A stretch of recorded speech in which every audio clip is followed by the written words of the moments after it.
নাটোরের বড়াই গ্রামে বিএনপির সকল গ্রুপিং ভেঙে তারেক রহমানের ৩১ দফা বাস্তবায়নে এবং দলীয় মনোনয়ন যে পাবে তার পক্ষে ঐক্যবদ্ধ কাজ করার লক্ষ্যে প্রচার মিছিল ও আলোচনা সভা অনুষ্ঠিত হয়।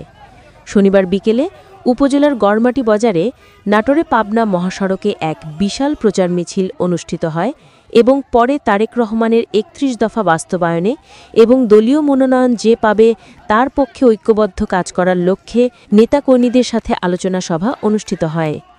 প্রচার মিছিল ও আলোচনা সভায় গড়মাটি ওয়ার্ড বিএনপির সাবেক সাধারণ সম্পাদক আসগর হোসেনের সভাপতিত্বে ও পাবনা এডওয়ার্ড কলেজের রাষ্ট্রবিজ্ঞান শাখার সাবেক সাধারণ সম্পাদক ও যুবদল নেতা রাসেল আহমেদের সঞ্চালনায় উপস্থিত ছিলেন জেলা যুবদল সদস্য সোহেল রানা, গোপালপুর ইউনিয়ন ছাত্রদলের সাবেক সভাপতি মকিদুল রৌশনগীর, সাবেক সাংগঠনিক সম্পাদক মেহেদী হাসান গাজ্জালী, নজরুল ইসলাম নজু, গোপালপুর ইউনিয়ন যুবদল নেতা শাবান প্রামাণিক, মুক্তাদির আহমেদ রাসেল, মোন্নাফ হোসেন, উপজেলা কৃষক দল নেতা সিরাজুল ইসলাম সিরাজ, মেহেদী হাসান শাওন সহ বিএনপির বিভিন্ন অঙ্গ সংগঠনের নেতৃবৃন্দরা।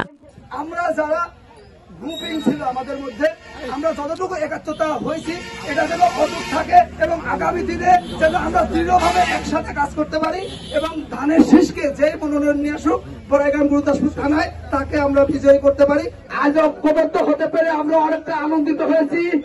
আগামী দিনে আমরা কোনো গ্রুপ না করে আমরা ধানের শীষের যে টিকিট নিয়ে আসবে তারই নির্বাচন ইনশাল্লাহ আমরা ঝাঁপিয়ে পড়ব নির্বাচনের জন্য।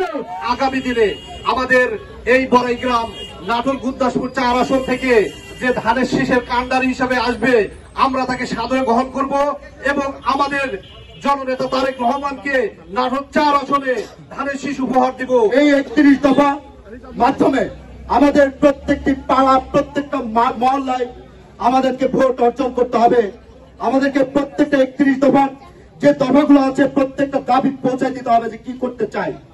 আমরা এই দফার মাধ্যমে যেভাবে ভোট অর্জন করার আমরা সবাই সুশৃঙ্খল ভাবে ভোট অর্জন করবো ইনশাল্লাহ। আমাদের দলীয় প্রতীক নিয়ে যে আসবে আমরা সবাই মিলে ঐক্যবদ্ধভাবে সুশৃঙ্খল ভাবে আমরা তার নেতৃত্বে তারই জন্য কাজ করব। সর্বোপরি আমরা সবাই যারা আমরা বিএনপি ঘটনার লোক আছি বা সাধারণ ভোটার আছে সবাই ইনশাল্লাহ ঐক্যবদ্ধভাবে এক হয়ে আমরা কাজ করব।